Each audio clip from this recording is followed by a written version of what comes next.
नमस्कार, स्वागत है आप सभी का। तो कैसे हैं आप सब? आशा करता हूं कि बिल्कुल स्वस्थ होंगे और घर पे अच्छे से सुरक्षित होंगे। तो बहुत दिन बाद आपसे साक्षात्कार का मौका मिला है। तो आज इस सत्र में हम यह एक माइंड मैप डेवलप करेंगे कि अभी जो कुछ बचे दिन हैं हमारे पास, उसमें हम कैसे आगे प्रोसीड करें अपने आप को। बहुत सारे कन्फ्यूजन्स परीक्षा को लेकर और आगे की रणनीति को लेकर, और हम रिवीजन कैसे करें इसको लेकर कमेंट बॉक्स में लगातार आप लिख रहे हैं और मैं आपके सुझाव का सम्मान करता हूं। और इसीलिए मैंने सोचा कि एक समग्र रूप से सभी को एक एक करके जवाब देना तो मुश्किल हो जाता है, तो आप सभी के साथ समग्र रूप से एक पूरी चर्चा की जाए, जिसके सिलसिलेवार तरीके से आप समझ जाएं कि क्या हमें एग्ज़ाम के लिए आगे करना है। ठीक है, तो आज के सत्र में डेफिनेटली हम पूरे एक सीरीज को समझेंगे और आगे किस तरीके से मैं आपका सहयोग करूंगा ये भी इस वीडियो के माध्यम से मैं आपके समक्ष रखूंगा। तो आप अपने 10 मिनट अगर आप हमारे साथ चलेंगे तो आगे की रणनीति और परीक्षाएं कब होंगी, आगे हम कैसे अपने आप को मोटिवेट रखें और एग्ज़ाम की सीरियसनेस को समझते हुए, कंपटीशन को समझते हुए कैसे आगे बढ़ें, इस पर हम चर्चा करेंगे। तो चलिए स्टार्ट करते हैं। तो देखिए, जैसा कि फर्स्ट स्लाइड आपके समक्ष है कि यहाँ पर बहुत सारे कमेंट्स आपके आ रहे थे कि सर एग्ज़ाम कब तक होगा, भाई नेक्स्ट वीडियोस कब तक आएगी, मुझे आपसे एग्ज़ाम के रिगार्डिंग कुछ पूछना था। सर आप कंटिन्यू रहा कीजिए प्लीज़, मैंने आचार्य रामचंद्र शुक्ल की किताब नहीं पढ़ी है। और सर अंतिम दिनों के लिए स्ट्रेटजी क्या हो, टेस्ट सीरीज़ क्यों नहीं रेगुलर आ रही है। तो तमाम जो आपके प्रश्न हैं उन सभी का निवारण करने का आज मैं प्रयास करूंगा। तो चलिए, सबसे पहले हम यहाँ पर कुछ परीक्षा संबंधी चर्चा करेंगे। तो आज का जो वीडियो होगा ये 3 खंडों में मैंने विभक्त किया है इसको। तो ये 3 पॉइंट्स हम डेफिनेटली आज डिस्कस करने जा रहे हैं। सबसे पहले तो जेएनयू एंट्रेंस एग्ज़ाम कब तक हो सकता है, तो इसकी संभावना ही लगाई जा सकती है।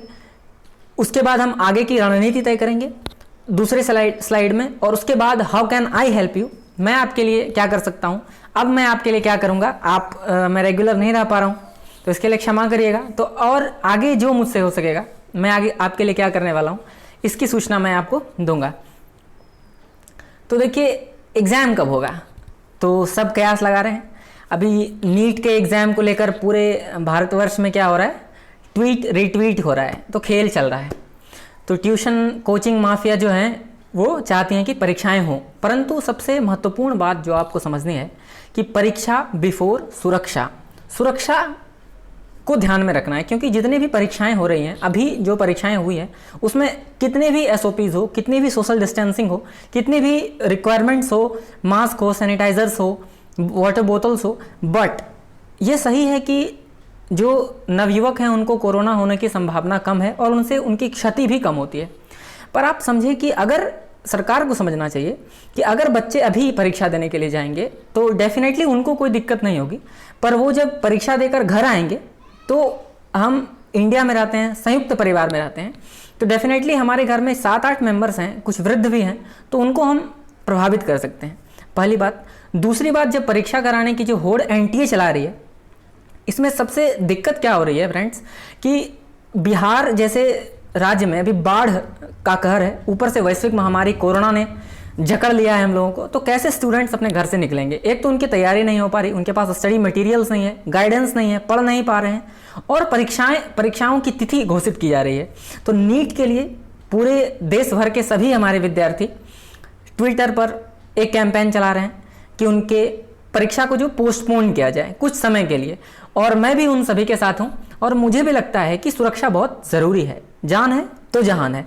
तो परीक्षाएं तो होती रहेंगी, तैयारी परीक्षाएं होनी भी चाहिए परंतु सरकार को समझना चाहिए कि हम अपने घर से नहीं निकल सकेंगे। एग्जाम सेंटर 200 किलोमीटर किसी की दूर पर है और वो गरीब बच्चा है, बीपीएल फैमिली से आता है, तो वो कैसे ट्रैवल करके, कैसे कैब करके यहाँ से जाएगा, तो ये पॉसिबल होगा ही नहीं।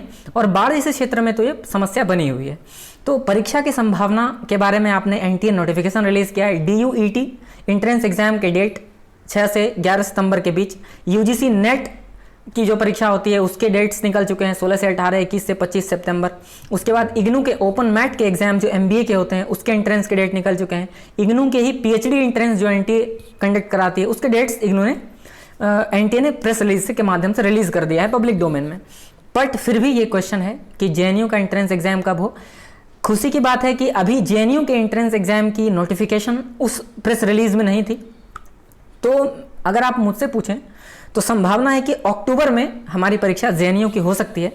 क्योंकि ये संभावना मैं इसलिए लगा रहा हूँ, ये पूरी तरह से मैं संभावना लगा रहा हूँ क्योंकि ये परीक्षा है, क्योंकि पहले तो NTA ने प्रेस रिलीज में JNU एंट्रेंस के एग्जाम का जिक्र नहीं किया और JNU में लाखों बच्चे परीक्षा देने के लिए बैठते हैं। पहले से ही NTA को नीट UGC जैसी बड़ी परीक्षाओं को कंडक्ट कराना है, तो उसके लिए उनको सेंटर तो चाहिए, ज़्यादा से ज़्यादा सेंटर चाहिए। तो सभी सेंटर इन 2 बड़े परीक्षाओं को कराने में इंगेज तो हो ही जाएंगे। उसके बाद अगर JNU एंट्रेंस एग्जाम की बात हो तो अक्टूबर में मुझे लग रहा है, पर्सनली मुझे लग रहा है कि होने की संभावना है और होनी भी चाहिए। अक्टूबर तक परीक्षाएं जानी चाहिए क्योंकि अभी स्थितियां आप जानते हैं कितनी गंभीर है। 50,000 से 60,000 के बीच लगातार केसेस आ रहे हैं और हम विद्यार्थियों की जो कठिनाई है उसको समझने के बजाय परीक्षा के लिए प्रेस रिलीज कर उन पर और मेंटली प्रेशर बनाते जा रहे हैं। तो ये बहुत गलत चीज़ है, सरकार को इसके बारे में ज़रूर कदम उठाना चाहिए।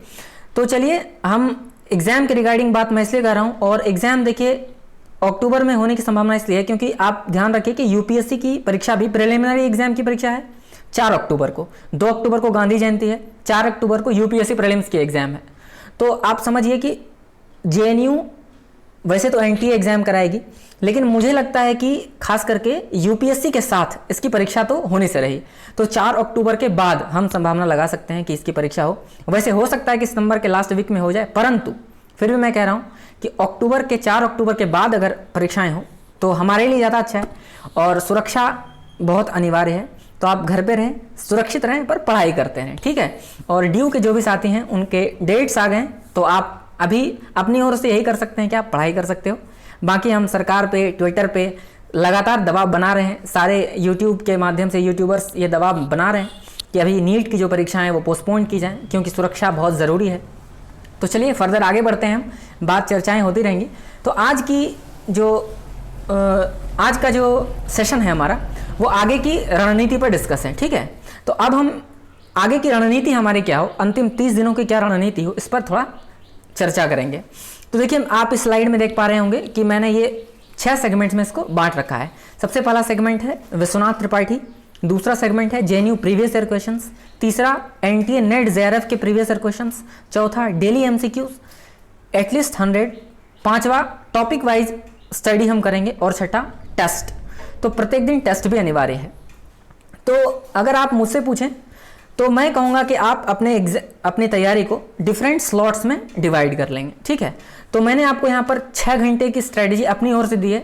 वैसे तो मुझे अपनी ओर से स्ट्रेटजी देने का कोई मतलब नहीं है, फिर भी एक माइंड मैप आपके समक्ष में रखने का प्रयास कर रहा हूँ कि किस तरीके से अगर आप चलते हैं आगे तो आपको परीक्षा के अंतिम तिथि तक रिवीजन, आपके सारे टॉपिक्स भी कवर हो जाएं और आप अच्छे तरीके से रिवीजन कर पाएं और आपका जो सेल्फ कॉन्फिडेंस हो वो भी बना रहे परीक्षा भवन तक। तो देखिए, सबसे पहला है विश्वनाथ त्रिपाठी और मैंने उसको 1 घंटा दिया है। प्रत्येक दिन 1 घंटे आप विश्वनाथ त्रिपाठी को दें, 6 घंटे के स्लॉट्स है। उसके बाद 30 मिनट JNU के प्रीवियस ईयर क्वेश्चंस, 1 घंटे नेट के प्रीवियस ईयर क्वेश्चंस, आप डेली 100 MCQs, ये बहुत महत्वपूर्ण है आप परीक्षा के दृष्टिकोण से, क्योंकि परीक्षा भवन में आपको at the end of the day examination hall में MCQs ही सॉल्व करने हैं। तो MCQ बहुत इंपॉर्टेंट है।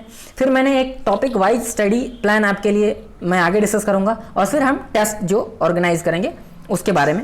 आचार्य रामचंद्र शुक्ल और सरस्वती पांडे, गोविंद पांडे की पुस्तक जिन्होंने नहीं पढ़ी है वो अब ना पढ़ें और कोई भी नई किताब पढ़ने का प्रयास आप प्लीज़ मत करिए, क्योंकि आप परीक्षा में जो समय बहुत कम है, तो आपने जो पढ़ा है उसी पर अपना अच्छा पकड़ बनाने का प्रयास करिए। तो चलिए हम बढ़ते हैं। तो देखिए, सबसे पहला विश्वनाथ त्रिपाठी की पुस्तक है। तो मैं आपको यहाँ पर एक माइंड मैप दूंगा कि अब जो 30 दिन हमारे पास बचे हैं, लगभग 1 महीने जो बचे हैं, उसमें हर एक सेगमेंट को कैसे पढ़ना चाहिए। तो विश्वनाथ त्रिपाठी को पढ़ने पर मुझे जो लग रहा है कि आप 2-3 तरीके से पढ़ते होंगे। पहले कैसे पढ़ते होंगे, या तो आप हाईलाइटर्स यूज़ करते होंगे, दूसरी चीज़ या तो आप क्विक नोट्स बना लेते होंगे, शॉर्ट नोट्स अपने कॉपी में, यानी तो आप 2-3 बार उसको पढ़ लेते होंगे, यानी रीडिंग करते होंगे। तो मेरे अनुसार आप तीनों में से कोई भी कार्य कर रहे हैं तो उसको सजगता से करें, क्योंकि देखिए यहाँ पर मैंने आपको डेमो देने का प्रयास किया है। तो अगर मान लीजिए कि आप उसके पहले तीसरे प्रश्न में जाएंगे, जैसे इस पृष्ठ में हम आ गए, तो इस पृष्ठ में जैसे हम पढ़ रहे हैं तो यहाँ पर देखिए लिखा हुआ है कि पंडित रामचंद्र शुक्ल ने प्रधान साहित्यिक प्रवृत्ति के विभिन्न कालखंडों के नामकरण का आधार लिया और इस पद्धति को उन्होंने आदि काल को वीरगाथा काल, पूर्व मध्य काल को भक्ति काल, उत्तर मध्य काल को रीति काल और आधुनिक काल को गद्य काल कहा। तो आप प्रत्येक चीज को अंडरलाइन करके पढ़िए। उसके बाद देखिए यहाँ पर हिंदी साहित्य के इतिहास के काल विभाजन, नामकरण और कालखंड की अवधियां दी गई हैं आचार्य रामचंद्र शुक्ल के अनुसार। तो आदि काल को उन्होंने वीरगाथा काल कहा, पूर्व मध्य काल को भक्ति काल कहा और उसकी समय सीमा भी दी गई है। तो आप जब एग्जाम के दृष्टिकोण से हमको पढ़ना है तो हमें फैक्ट पे ज़्यादा नज़र दौड़ाना होगा। क्यों?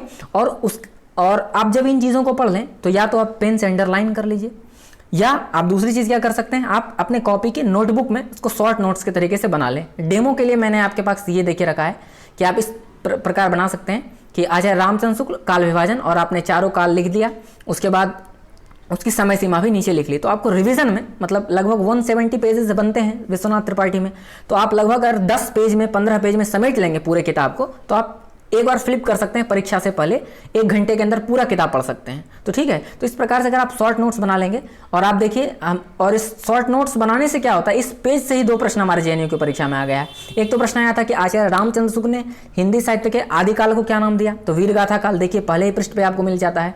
और दूसरा प्रश्न आया था कि आचार्य रामचंद्र शुक्ल के अनुसार भक्ति काल की समय सीमा क्या है, तो भक्ति काल की समय सीमा भी देखिए आपको इसी पृष्ठ पर मिल जा रहा है, संवत 1375 से 1700। तो आप ध्यान रखेंगे कि आप अपने नोट्स बनाते वक्त अपने प्रीवियस ईयर क्वेश्चंस को माइंड में बना के रखेंगे, ताकि आप जो नोट्स बना रहे हैं उसमें एक्स्ट्रा इन्फॉर्मेशन ना हो, जो टू द पॉइंट बातें हों वही आप लिखेंगे। ठीक है, इसी तरह मैंने आपको आगे की स्लाइड्स में आप देख रहे हैं सिद्ध कवि के बारे में आप लिख सकते हैं कि सिद्धों के बारे में आप 4-5 बातें अगर लिख लेंगे कि ये व्रजयानी सिद्ध कहते थे, प्रथम सिद्ध कौन थे, तो सरहपा थे, इनकी भाषा प्रतीकात्मक थी और संध्या भाषा का प्रयोग करते थे, ये नैरात्म भावना, काया योग, सहज शून्य समाधि, महासुखवाद पर विश्वास करते थे, वर्णाश्रम धर्म का खंडन करते थे।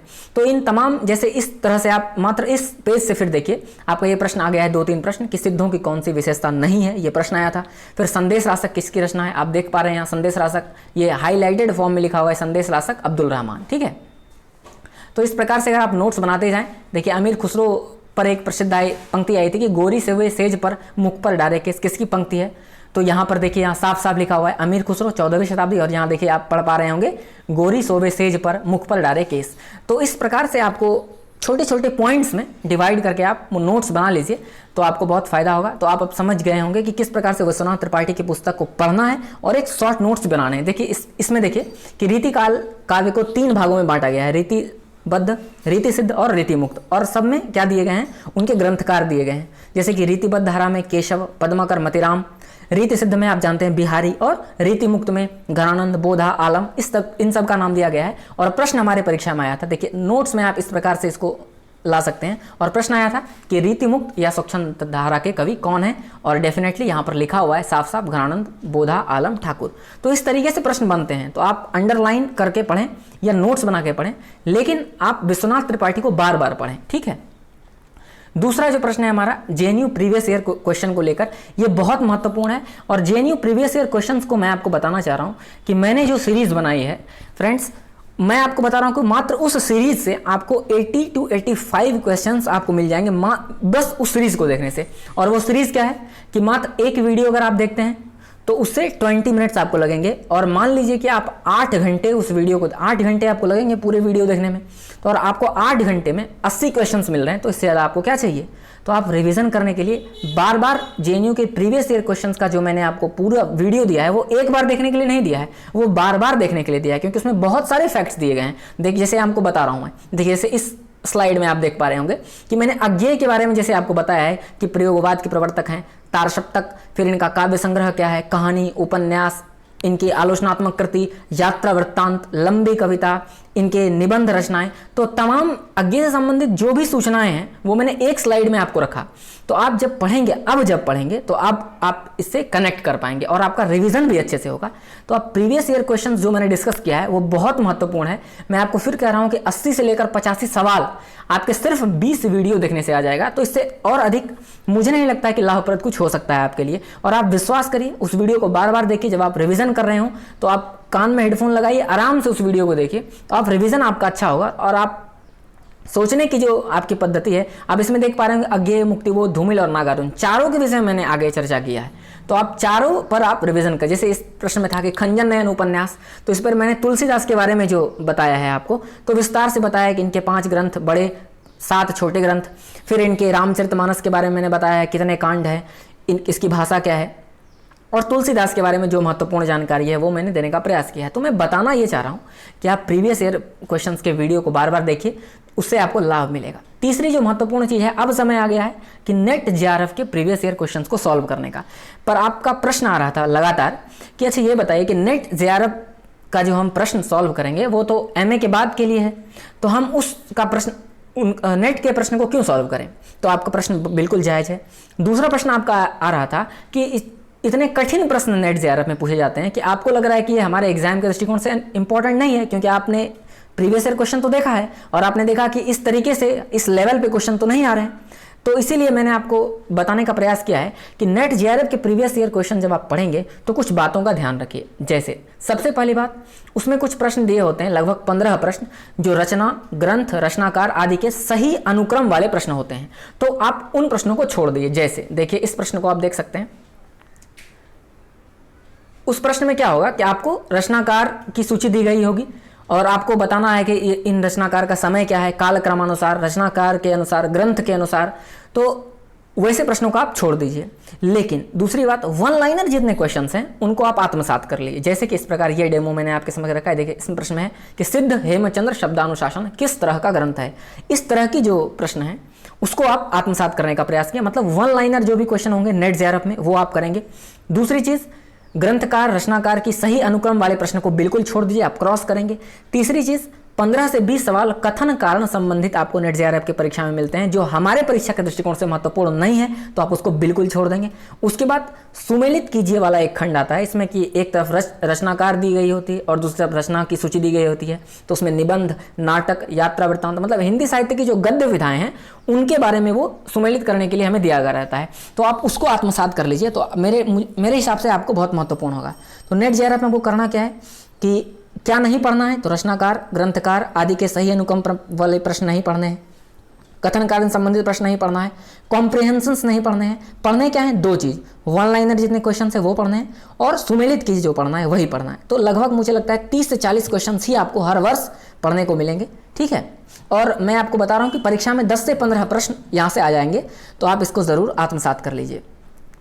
तो इसलिए मैंने आपको ये डेमो देने के लिए आपके पास ये रखा था कि आप वन लाइनर प्रश्न इस प्रकार के सुमेलित कीजिए, इस प्रकार के प्रश्न, और इसको जो कॉम्प्रिहेंशन है ये आप छोड़ सकते हैं, ठीक है।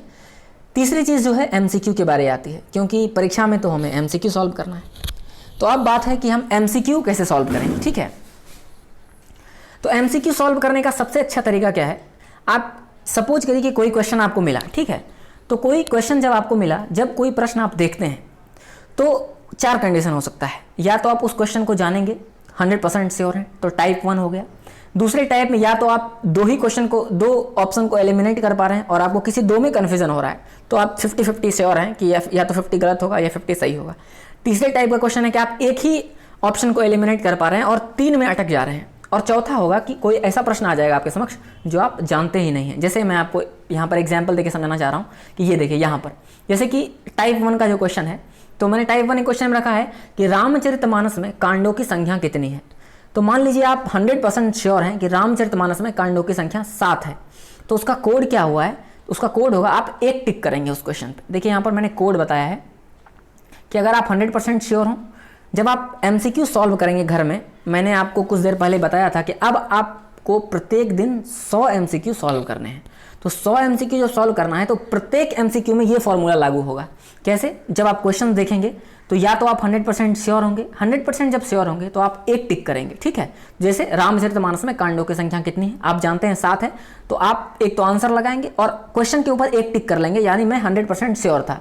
तो जब आप आंसर की मिलाएंगे तो उस समय आपको पता लगेगा कि मैं 100% श्योर था इस प्रश्न में, ये मेरा प्रश्न सही हुआ, या मैं 100% श्योर था ये प्रश्न मेरा गलत हो गया। तो आप उसका मूल्यांकन कर सकेंगे अच्छे तरीके से। टाइप 2 में 50-50 होंगे। जैसे इस प्रश्न में देखिए कि निम्नलिखित में से कौन सी काव्य कृति भारतेंदु हरिश्चंद्र द्वारा रचित है, ठीक है। और इसमें विकल्प दिए गए हैं प्रेम सरोवर, प्रेम पुष्पावली, प्रेम वाटिका और प्रिय प्रवास। अब मान लीजिए आप छांट पा रहे हैं कि प्रेम वाटिका रसखान की कृति है और प्रिय प्रवास अयोध्या सिंह उपाध्याय हरिऔध की कृति है। तो मामला फंस रहा है ए और बी में, यानी आप 50-50 में आ गए हैं। तो जब आप 50-50 के क्वेश्चन को सॉल्व कर रहे हैं तो अब तो आपको लगना है कि या तो ये होगा या ये होगा, आप दोनों में से कोई एक सेलेक्ट करेंगे। तो उस क्वेश्चंस को जब आप एमसीक्यू सॉल्व कर रहे होंगे तो उस पर 2 टिक करेंगे, आप ऑप्शन कोई भी चुनिए, उस पर आप 2 टिक लगा के आगे बढ़ेंगे। तीसरे प्रकार के प्रश्न जब आपके पास आएंगे तो उसमें आप एक ही विकल्प को एलिमिनेट कर पाएंगे। जैसे प्रश्न देखिए कि सिद्ध कवियों के बारे में कौन सा कथन सही है, ठीक है, कौन सा कथन सही है। तो इसमें देखिए विकल्प दिए गए हैं कि इनकी संख्या 9 थी, वर्णाश्रम धर्म के प्रबल समर्थक थे, ईश्वरवादी थे और महासुखवाद पर बल देते थे। तो आप ये तो जानते हैं, मान लीजिए आप सपोज करिए कि आप 3 विकल्प के बारे में नहीं जानते हैं कि सिद्ध जो है वर्णाश्रम धर्म के विरोधी थे या समर्थक थे, या ईश्वरवादी थे कि निरीश्वरवादी थे, या महासुखवाद का समर्थन करते थे या हठ योग का समर्थन करते थे। मान लीजिए आपको नहीं पता है, परंतु आपको ए विकल्प में पता है कि सिद्धों की संख्या तो 84 थी, 9 तो नाथों की संख्या है। तो आप एक क्वेश्चन को, मान लीजिए एक विकल्प को आपने एलिमिनेट कर लिया। अब आप इन 3 विकल्पों में अंतिम चयन करेंगे अपने इंट्यूशन के माध्यम से। तो जो आपने पढ़ा है तो उस पर आप 3 टिक कर लें। और चौथे टाइप का प्रश्न हमारे पास क्या आएगा, जिसके बारे में आपको कोई आइडिया नहीं है।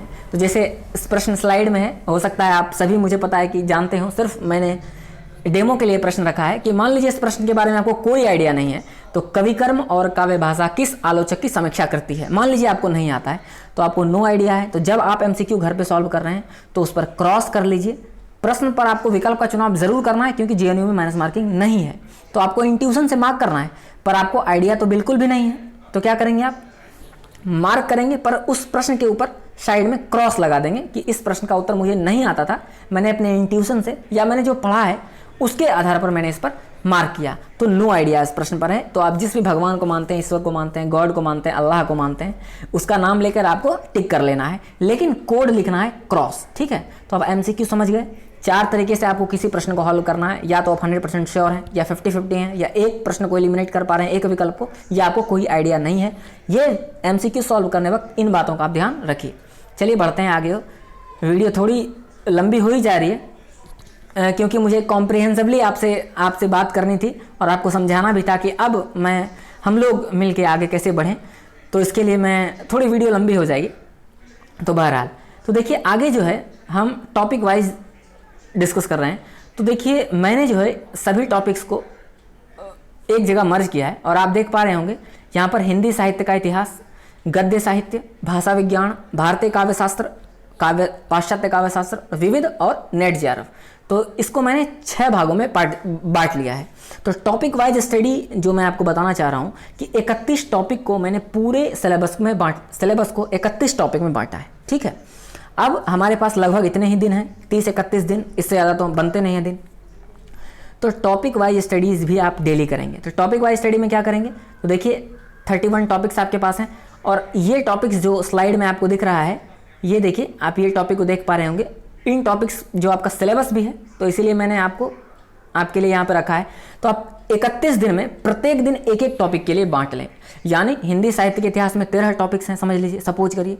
तो अब नेक्स्ट डे से आप एक एक दिन एक एक टॉपिक को दीजिए। यानी मान लीजिए आप कल से पढ़ रहे हैं, परसों से पढ़ रहे हैं, 25 अगस्त से पढ़ रहे हैं, तो आप हिंदी साहित्य इतिहास 25 को पढ़िए, आदिकाल 26 को पढ़िए। इस प्रकार से पढ़ने से क्या होगा कि आपका एक भी टॉपिक नहीं छूटेगा, क्योंकि हर टॉपिक से प्रश्न आएंगे। तो मैं चाहता हूं कि आपका एक भी टॉपिक ना छूटे, इसलिए नेक्स्ट स्लाइड में देखिए गद्य साहित्य में मैंने आपको 7 टॉपिक्स दिए हैं। फिर विविध में 3 महत्वपूर्ण टॉपिक, हिंदी पत्रकारिता, पुरस्कार और हिंदी में प्रथम। और फिर इसमें नेट जेआरएफ के आप अगर 2004 से उपलब्ध है आपके पास तो वहाँ से सॉल्व कर लें, या आपको जहाँ से भी उपलब्ध है नेट जेआरएफ, जिस वर्ष से प्रश्न आपके पास उपलब्ध है वहाँ से आप सॉल्व करने का प्रयास करें। तो टोटल 31 टॉपिक्स में मैंने आपको बांट कर यहाँ पर दिया है। अब प्रश्न आता है कि मैं आपकी मदद कैसे करूंगा।